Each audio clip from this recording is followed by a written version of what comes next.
morning, Dons. It's Emily. And Tyler. Welcome back to another episode of CCTV. We hope you all had a great time at Formal last weekend and a good week this week. On Thursday, February 20th, Mission and Ministry will be hosting their third XLT night of the year. All grades are welcome to attend, and campus ministry students should try their best to go. Emily, do you know which president's birthday we celebrate for President's Day? I'm pretty sure it's George Washington's, but to be sure, let's head over to Griffin with more on this holiday. What's up, Dons? It's Griffin.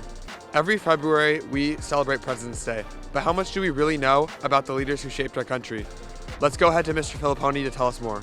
What presidents do we celebrate on President's Day, and what is their impact on our country? Well, we celebrate George Washington and Abraham Lincoln. Washington obviously was our first president and set a lot of precedents. And Lincoln obviously was president during the Civil War, kept the country together. And what are some misconceptions that students have about presidency? Nowadays that, the president is the most powerful branch in our system. The government was made for Congress to be the most powerful, so the king-like powers of the presidency, people are a little too okay with. Thank you, Mr. Filipponi. Now back to the studio. Thanks, Griffin. And Emily, you were right. Good job. Thank you.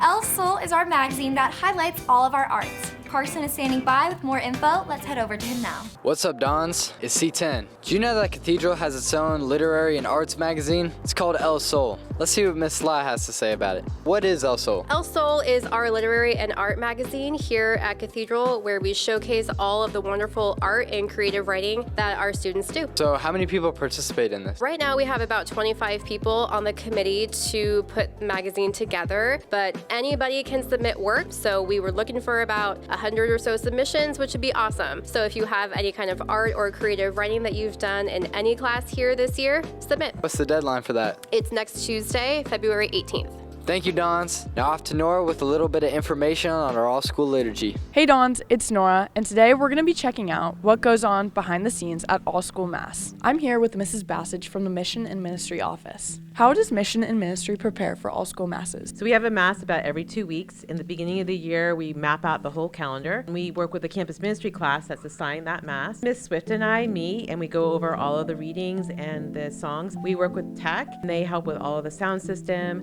The musicians practice early in the morning. Campus ministers come early in the morning, and facilities has been there pretty much since sunrise, setting up the gym for our Mass. Thanks, Mrs. Bassage. Now off to Tech to find out how they prepare for All School Masses. I'm here with Mr. Nguyen from Tech. How does Tech prepare and participate in All School Masses? Mission and Ministry will send me a worship aid for the upcoming Masses. We go through the lyrics, we convert them into something that works on our scoreboards. And at 6 in the morning on the day of the Mass, me and the team will roll out and set up all the audio gear and set up the video gear to run the lyrics on the boards. It was so fun to learn what goes on behind the scenes at Mass.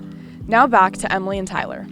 Thanks, Nora. On Tuesday, February 25th, Cathedral will be holding the National Letter of Intent Signing Day for seniors. Please RSVP by tomorrow, February 14th, if you intend to sign. Speaking of sports, what's up, Dons? It's Liam, and welcome back to another week of CCTV Sports. Kicking off to a good start with soccer. After beating OOP last Friday with a final score of 4-2, the Lady Dons have claimed the Western League title. They played Point Loma yesterday for their final league game. This Saturday, the varsity girls will find out their seed and who they'll be playing in playoffs starting Tuesday, February 18th. Good luck, ladies. Boys soccer played Point Loma on Tuesday, and they play Scripps Ranch tonight at 6 p.m. Go support the Dons. Girls water polo, standing at an outstanding record of 22-4, recently finished their last league game against Patrick Henry, beating them 14-8. They enter into CIFs facing their first opponent this Saturday. Good luck, girls.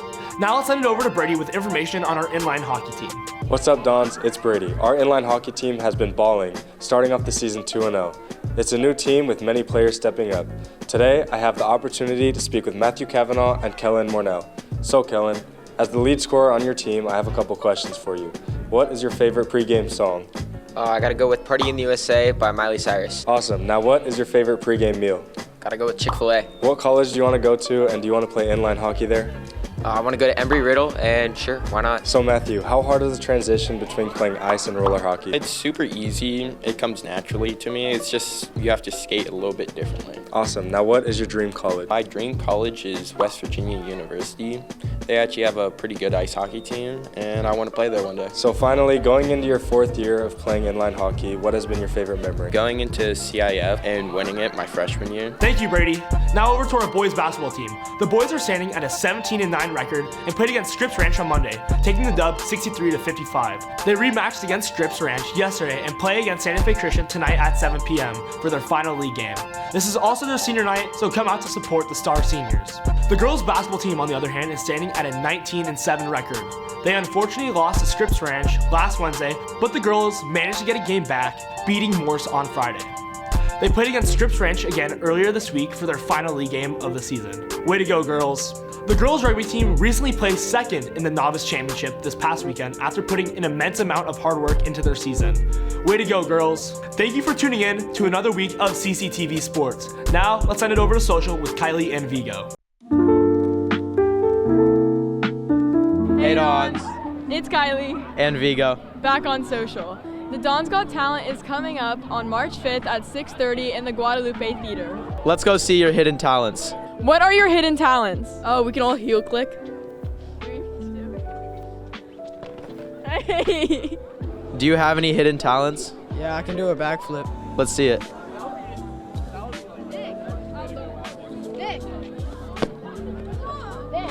What's your hidden talent? I can like bend my thumb backwards. Do you have any hidden talents?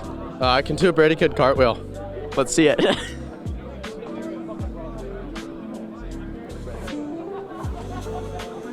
Wow, you guys are super talented. Now let's head over to Student Standout with Mason.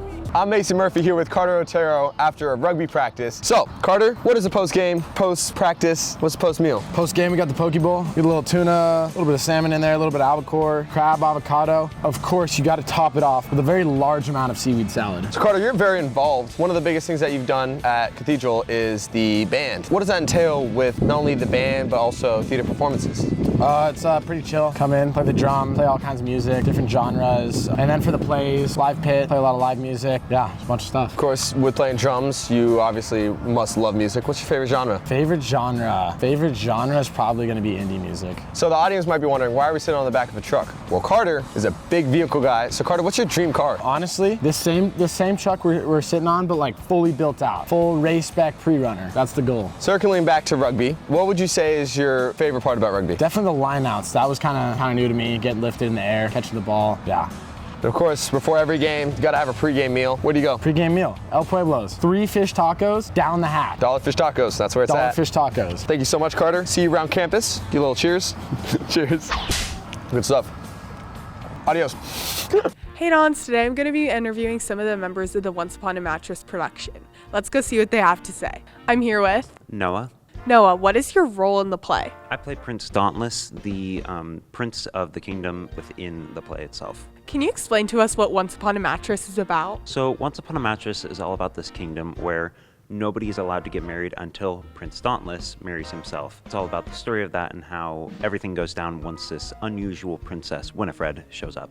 What has been your favorite part so far of making this play? My favorite part has probably been all the music rehearsals as well as just learning all the dances. They're super fun. So, who are some standout actors? Vaughn Stenjum, Lauren, Gabriel. What are your guys' roles in the play? I'm the jester. I'm Lady Larkin. Where and when is the play? Once Upon a Mattress will take place at the Poway Center for the Performing Arts, February 19th through 21st at 7 p.m. Thank you guys. Back to the studio. Thanks, Jane. That wraps up CCTV for this week. Thanks for tuning in. We will see you next Friday with another episode. Have a great and relaxing 4-day weekend, Dons. And happy Valentine's Day.